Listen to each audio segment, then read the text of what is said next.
এই মিত্ৰতাটো হ'ল কিয় ভাঙিল কিয় মুছলমান য'ত 90% আছে মিয়া মুছলমান সেই সিট কেইটাৰ কাৰণে নহয় জানো তাৰমানে দুইটা পাৰ্টিৰ এতিয়া ভোট বেংক হৈছে মিয়া মুছলমান আমাক তেওঁলোকে পাহৰিলে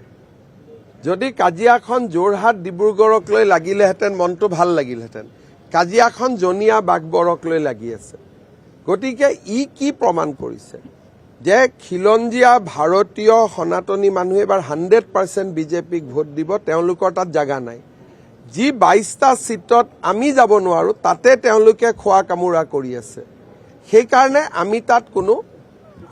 আমি বহুত কমেন্ট দি লাভ নাই কাৰণ সেই সিট কেইটা আমাৰ নহয় নহয় খোৱা কামুৰা তেওঁলোকৰ লাগি থাকিব ধৰক যদি যিকোনো জায়গাত 22টা সিট যদি কংগ্ৰেছে নলয় যদি অখিল গগৈক 4টা দিয়ে জাতীয় পৰিষদক 1টা দিয়ে 22টাৰ পৰা পৰ্বত জৰাটো হাগ্ৰামা মহিলাৰী জিকিবই গতিকে 22টাৰ পৰা কেইটা কমি গ'ল 6টাটো কমিয়ে গ'ল 6টা কমি যোৱাৰ লগে লগে 16টা হ'ল লিডাৰ অফ অপজিশ্যন পোষ্টটো পাবৰ কাৰণে তেওঁলোকে 6টা খিলঞ্জীয়া সিট জিকিব লাগিব আৰু আজি কংগ্ৰেছৰ কাৰণে এইটো সহজ নহয় সেইকাৰণে ৰাইজৰ দল আৰু এজেপিয়ে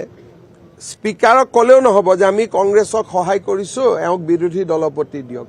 নিজৰ দলৰ সিম্বলত 24 জন জিকিলেহে কংগ্ৰেছে বিৰোধী দলপতিৰ সিটটো পাব এতিয়া মই দেখিছো তেওঁলোকে ইজনে সিজনক বিলাই থাকোতে বিৰোধী দলপতিৰ আসনখনো তেওঁলোকৰ হাতৰ পৰা যাবগৈ আৰু এলায়েন্স আজি নাই হোৱা কালি হৈ যাব পাৰে গতিকে ইয়াতে বহুত ফুৰ্তি কৰি লাভ নাই আজি নাই হোৱা কালি ৰাতিপুৱা শুনিব যে সব বাদ দি তেওঁলোকে এলায়েন্স কৰি ল'ব